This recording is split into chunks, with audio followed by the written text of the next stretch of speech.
She's a best-selling author and life coach, obsessed with helping women to silence their insecurities, build healthy boundaries, and fearlessly pursue the life and career of their dreams. Join her as she provides you with strategies and real-life tips to create your best life. Welcome to Fearless Fridays with Marianne. Hello, everyone, and welcome back to another episode of Fearless Fridays with Marianne. I am your host, Marianne Rivera-Dannard, and today I am joined by an amazing young lady that I am excited to learn more about, and we get to do this together. Hello, Dani. How are you? Hello, Marianne. Thank you so much for having me. You're welcome. You're welcome. So let's just jump right in. Who is Dani, and what is your story? Who is Dani? Well, I started out, I'm an online marketer, first of all. I own a digital marketing, and I also do affiliate marketing as well. And I started out in the online space, oh my gosh, so many years ago, while I was juggling a job and going to college and kind of going through the motions. But I always felt like I wasn't really utilizing my full potential. I felt like I was really stuck in that 9-to-5 kind of grind, and I just was really unhappy with it. So I kind of stuck with the retail gigs, working in food service, until finally, kind of a weird blessing in disguise, the pandemic hit, and I chose to leave that position. Myself totally into digital marketing and working in the online space. And I'm so glad I did, because now here I am able to share my story and my resources with other females who are looking to kind of break into that space, and they might be a little confused as to how to do it or where do I start, and it's very overwhelming. So I'm excited to finally develop a community of female online entrepreneurs. Beautiful. So you mentioned something that definitely we are going to break down. You mentioned being stuck. Mm-hmm. So how did you realize that you were stuck, and what steps did you get out to become unstuck?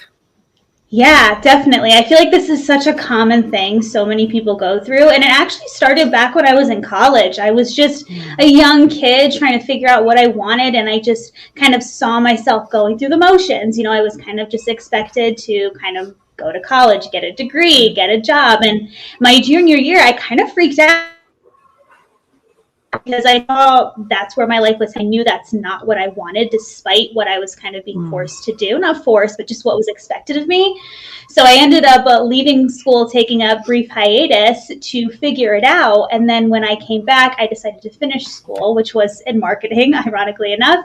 And from there, I just knew that being an entrepreneur and owning my own time, my own money, was something that, despite, warnings from friends and family, I decided to pursue anyway, while balancing a retail job.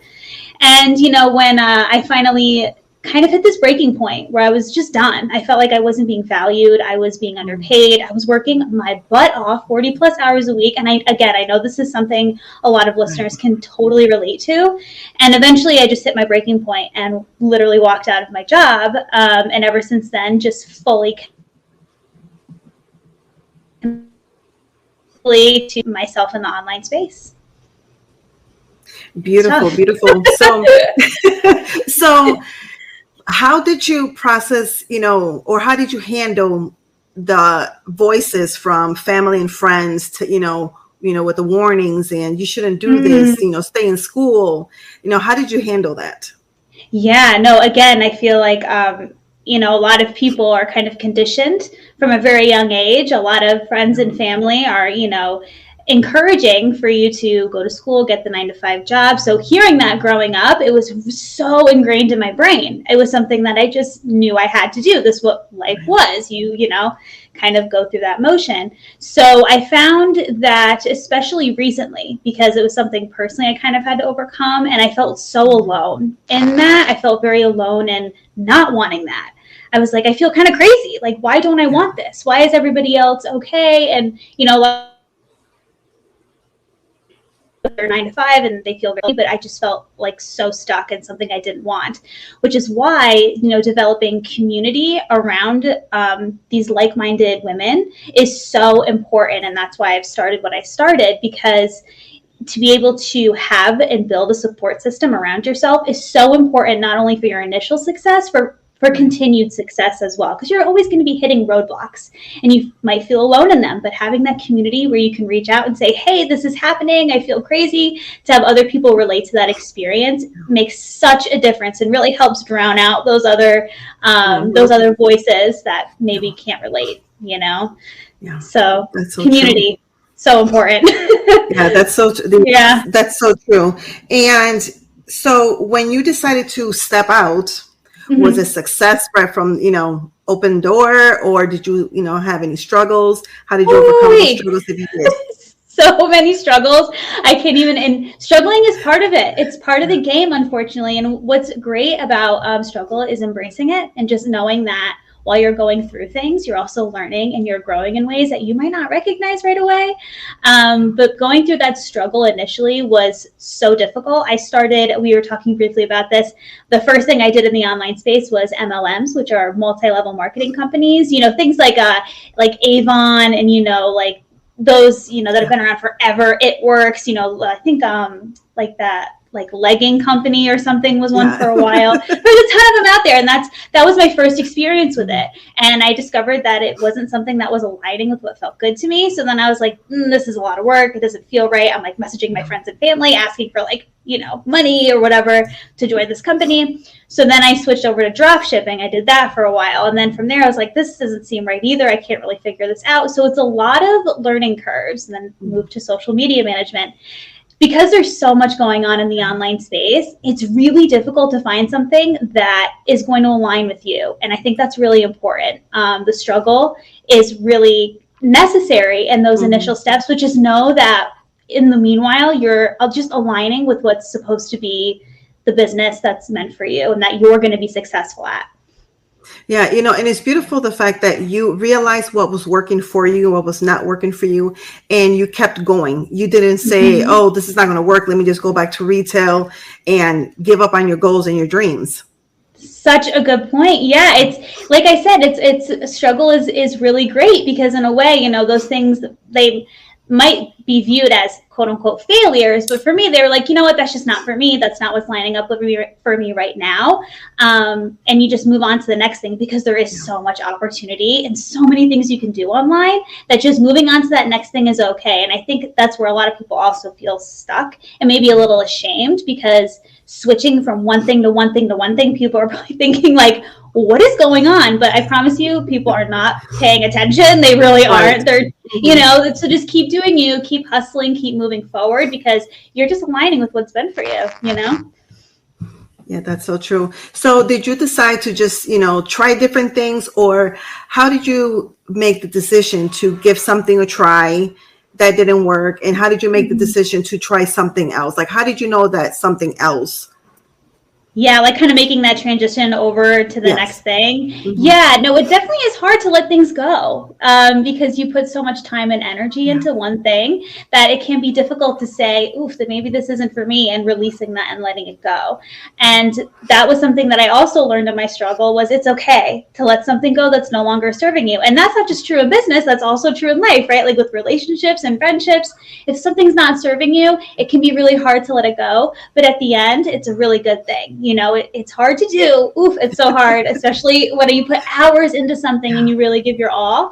But at the end of the day, you take more away from it than you probably think. You learn a lot. You learn one skill that maybe in one aspect of your business, or something in a relationship that you found that you really liked about the person or whatever, you take into the next thing with you. So it's a lot of carryover as well. As I moved through the notion. So like with one thing, I was like, oh, with the MLM, for example, I was like, I really like working with a team and with people. Like that was something that I took away from that. So when I took that into social media, I was like, okay, now I'm working with people and collaborating, and that's exciting. So it moves you through more than you think. So if something's not serving you, just let it go. Let it go. Yeah. So you're saying let it go, but also take a moment to reflect and pull out the positives. Absolutely. There's so much from everything that you do, whether it be a certain skill or something you might unexpectedly be really passionate about. I had no idea that I would love working with people so much. Truly, I always thought I was a very independent worker, like I got this, I can do it all on my own kind of thing. But I was really surprised to find, you know what, I really like having that camaraderie and, you know, kind of having people around me that are, you know, supporting this specific business objective and goal. So yeah, definitely take that time to reflect and feel out what felt good for you, even though, you know, overall it might not have been a good fit. That's beautiful.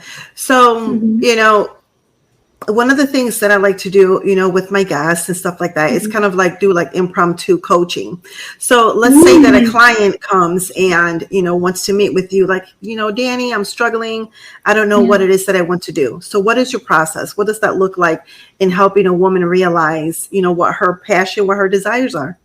Yeah, and that's really important to kind of sit down and kind of figure out like, okay, well, usually I kind of try and figure out like, what do you currently do? You know, what's your current job or your position? Because, you know, they might have a skill that they're using every day that might be super applicable to building a very lucrative online business, whether it be, oh, you know, I do this and I use Photoshop a lot. Great. Do you like graphic design? Like, do you like designing, like maybe designing advertisements and maybe putting out, you know, Facebook ads for clients is something you'd like, or, you know, kind of asking them like, would you like to do in your free time? What's something that if money was no object and you could do anything that you felt good, that felt good to you, whether it be painting, you know, going for runs, working out, meditating, whatever the case may be, if you could do it and money wasn't an object, like what's something you love to do? And kind of going through things that are just naturally feeling good to them kind of helps me decide like, okay, maybe, you know, it seems like you're really extroverted. Maybe you want to do something in the digital agency space because you can work with companies and people and build yourself a little team and kind of manage them. And, you know, kind of that thing where someone, you know, might also really love shopping and they really love to kind of share, you know, clothes and style tips. Affiliate marketing might be really great for you. Like, let's try and align with some brands that feel good and kind of build your audience from there. So it's really about just trying to feel them out in a very natural way, not like forcing the business thing right away. And kind of just figuring out, like, just tell me about yourself. Like, what do you like to do? You know, would you like to do growing up? Because sometimes a lot of things, you know, maybe you don't have time for as much as an adult anymore. And then kind of, you know, coaching them through that and giving them a try with one thing. That's beautiful. That's beautiful. So what exciting things do you have coming up in 2022 that you would like to talk about and share? Oh, that's such a great question. Yeah, 2022, I feel like it's going to be a really good year. I feel like a lot of people feel that way. I think that a lot of people this year are kind of like ready to jump into their next thing. For me, this whole community building is, I literally started it the beginning of this year, so this past month, and already I've started, you know, a great community of women who are really driven to, you know, develop an online business so they have the financial independence and, you know, can kind of build out their sort of ideal dream life and have that financial freedom. So that's what I'm excited for in 2022. You know, right now I'm just focused on building that community and kind of trying to get a feel for what this community wants of me too. Like I try and align myself with the thought that when I first started in this space, who's the coach that I needed? Like, who did I need and what tools and resources did I need when I first started out that I can provide to this community to make it as lucrative as possible? And that's what I'm looking forward to in 2022, is seeing all of these amazing women do their business really grow and really launch themselves into building something that they probably didn't even know was feasible or possible, and kind of watching their success grow and grow and grow. That's what I'm psyched for in 2022. So psyched. Yeah, that's beautiful. That's beautiful. So what keeps you motivated and inspired? That is a tough one. I'm not gonna. Sometimes, you know, I think it's normal to have days where you just are like, I'm just feeling super unmotivated. But for me, there are certain things that I like to do to keep myself aligned with the mentality of entrepreneurship, keeping my vibrations for high, aligning myself with, you know, success and the right people.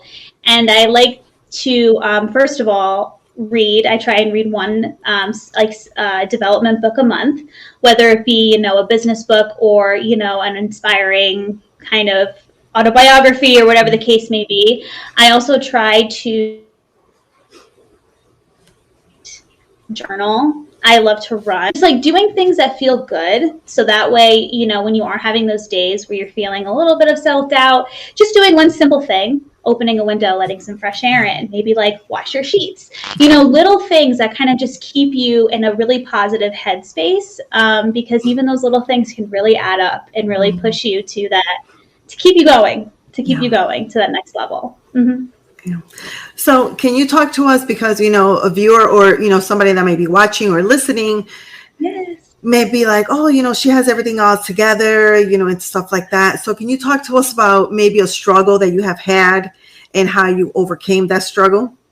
Yes, first of all, if someone ever says that, I'm like, I'm putting on some kind of good front, because I please believe I do not have it all together. It's so true. I struggle with anxiety big time. So I do have sometimes I have social anxiety that I work through. So it's totally normal to, you know, have those days where you feel like that, and it's okay.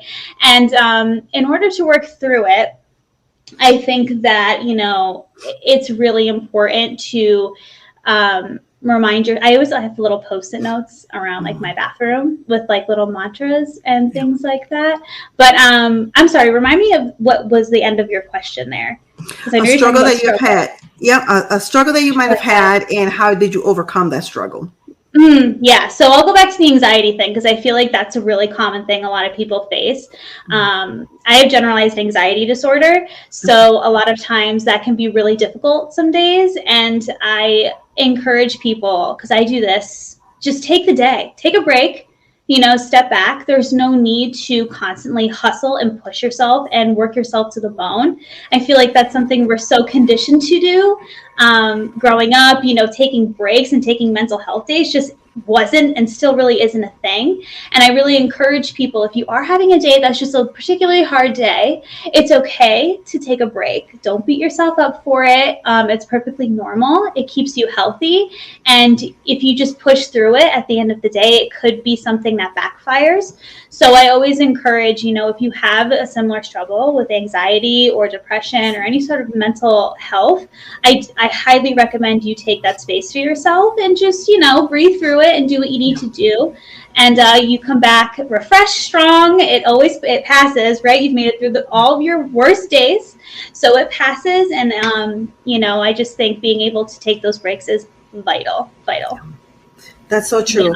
Yeah. And you mentioned something on your bio on the program that we connected in. Yeah. About, you know, in the retail industry where sexual harassment was considered normal behavior. Yes. So can we talk a little bit about that?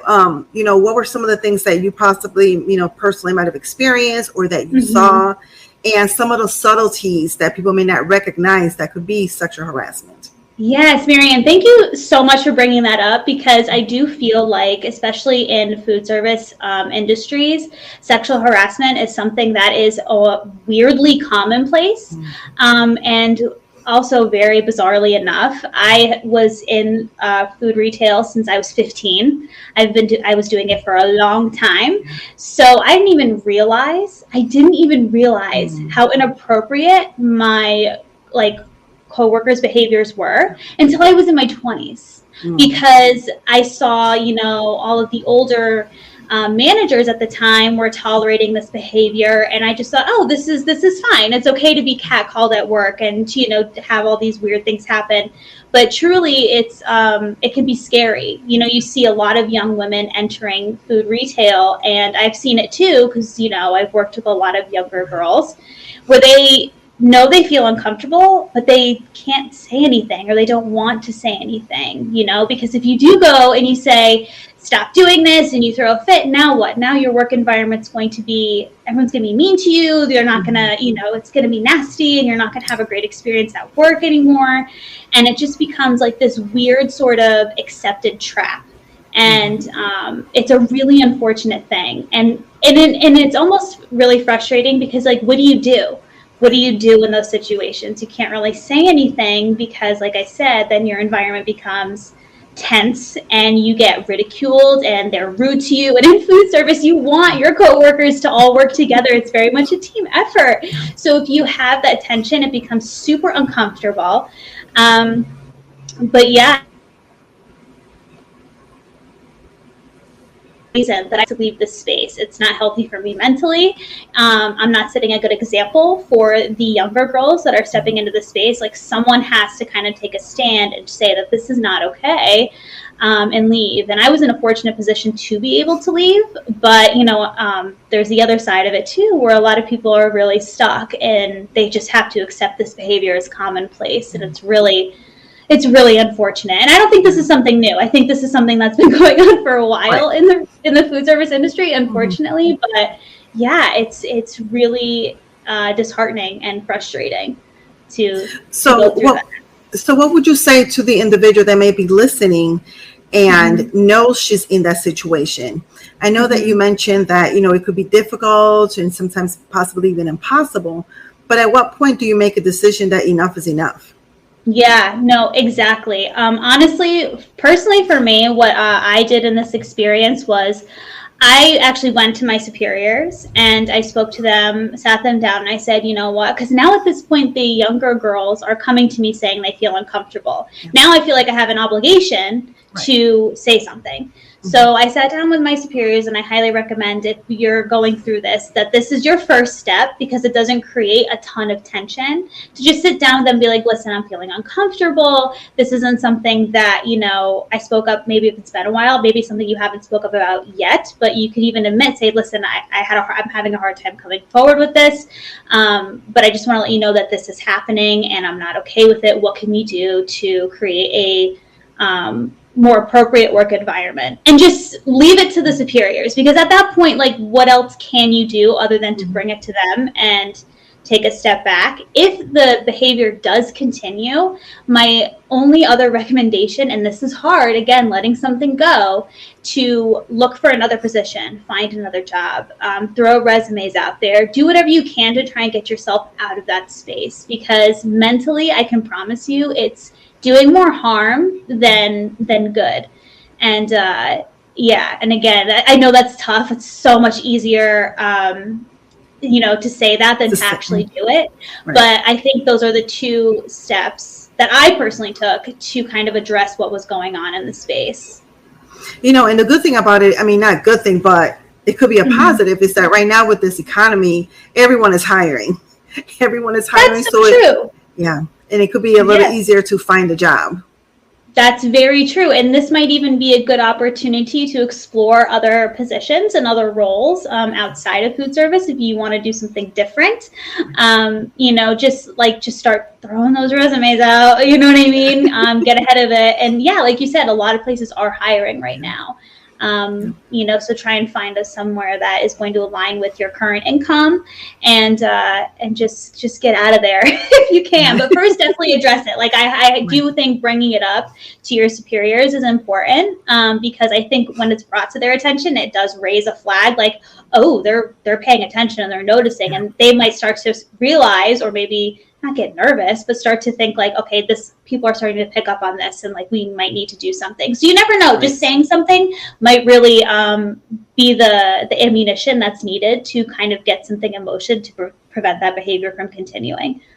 That's so true. That's so true. Mm-hmm. So as we get ready to start, wrapping up, what are 3 tips that you would give to someone that feels, that they're stuck, whether it's a real retail job or food industry or just job in general, or maybe even in a relationship? Yeah, absolutely. The 3 things, or I don't know if you'd really call them tips, but 3 things that I would do, like start implementing today, that's going to start aligning your mentality to being that strong entrepreneur, kind of, fierce, get out of the situation that you're in kind of position. The first thing I would do is go through, this was a big one for me, go through your social media. And I want you to clear out your social media of all the things that don't serve you positively. Get rid of those gross meme accounts, only align yourself with people online that are going to really inspire you. So when you open up your apps, you're already feeding your mental space in a positive way. Because I know social media is a big trap for me. I always end up getting sucked into TikTok and everything else. So I want to make sure that I'm following people that are inspiring me and teaching me things and making me feel good and laugh. So that's tip number 1. Tip number 2 is I would pick a book to read once a month, either audiobook, or I like copybooks. I'm like, oh, try and set aside like 10 minutes a day, or if you're commuting to work, put it on your, speakers, and, pick a book that's going to align with, your goals and everything. Right now, I'm reading Rich as F-U-C. But by Amanda Frances. It's an amazing book. Another good one is The Science of Getting Rich. They're little, quick reads. You Are a Badass is a great book. Things like that. Yeah, it's a good one. It's easy, it's funny, it's witty. So things like that are good to, align yourself with the whole, get out, be your own kind of gal. And then from there, the last thing I would say is maybe just take some time to do something once a day that makes you feel really good, whether it be meditating, moving your body, put on some music and dance. You know what I mean? Take a bath. I'm a big bath person. Take a bath, take a long hot shower. Do something once a day that quiets you and gives you the space to reflect and think, and to put yourself into a space where you can maybe think about your dream life, or think about how much money you want to make in a month in your new business, and just kind of give yourself that alone time to really align yourself with, your goals and your dreams and your aspirations. So those are my 3 tips. That was a little long, but those are the 3 things I would start implementing today. Maybe it takes 5 minutes total, or, maybe 30 minutes to do all of that. But yeah, so that would be my top 3 for sure. Yeah, those are awesome tips. And so is there anything else that you would like to mention or talk about that we have not had the opportunity to discuss? I don't think so. I think we covered everything. I just want to again say, like, community is super important. Start aligning yourself with people and groups that are going to align with your headspace, whether you're an entrepreneur, whether you're a painter, whether you're, a runner. Start aligning yourself with communities and people that are going to fuel that, and that'll help drown out any of the negative noise you might be hearing from people who are close to you. So yeah, that's a number one thing I would love people to take away from this is find your community, find your people. Beautiful, beautiful. And where can our viewers and listeners find you at and connect with you? They connect with me I'm big on Facebook. It's at Online Female Entrepreneurs. And you can also visit my website, my name, Dani Traci, DaniTraci.com. And those are the 2 main places you'll find me. And then from there, you can connect with me on all sorts of things. Like awesome. LinkedIn, there's every social platform ever out there. Yeah, I'll make sure to put all that information on the show notes. And great, thanks. To close out, I know you gave 3 great tips, but what is a fearless tip for 2022 that our audience can walk away with? Ooh, fearless tip. I would have to say one thing that I really think would be great is if someone did something, set a goal, I would say this year, to learn something new. Do something that's going to push you outside of your comfort zone. That is maybe something you've always wanted to try, but have been a little afraid to do. I know one year mine was playing the guitar, learn how to play the guitar. Do something that's going to push yourself out of your comfort zone. Just a little bit, but at the same time, something that you're going to take away and feel really rewarded having tried. I love that. Because please believe I do not play guitar anymore. I was like, this is fun, but I'm all set. Move on to something else. So, yeah. That's awesome. Thank you so much for being with us today. Well, thank you. Thank you so much. This was so fun, Marianne. Thank you. You're welcome. Thank you, everyone, for tuning in to Fearless Fridays with Marianne. I hope that you enjoy the conversation with Dani, and make sure that you check out the show notes and connect with her. As always, remember that you are fearless, you are fabulous, you are a priority, and you matter. Until next time. Thank you so much for tuning in. I hope that you found this episode inspiring and motivating. Don't forget to leave a comment so you can win a fabulous prize at the end of the month. You can leave a review on iTunes, or you can head over to YouTube or my Fearless Living Coach page on Facebook if you are an Android user. And as always, remember, you are fearless, you are fabulous, you are a priority, and you matter. See you next time.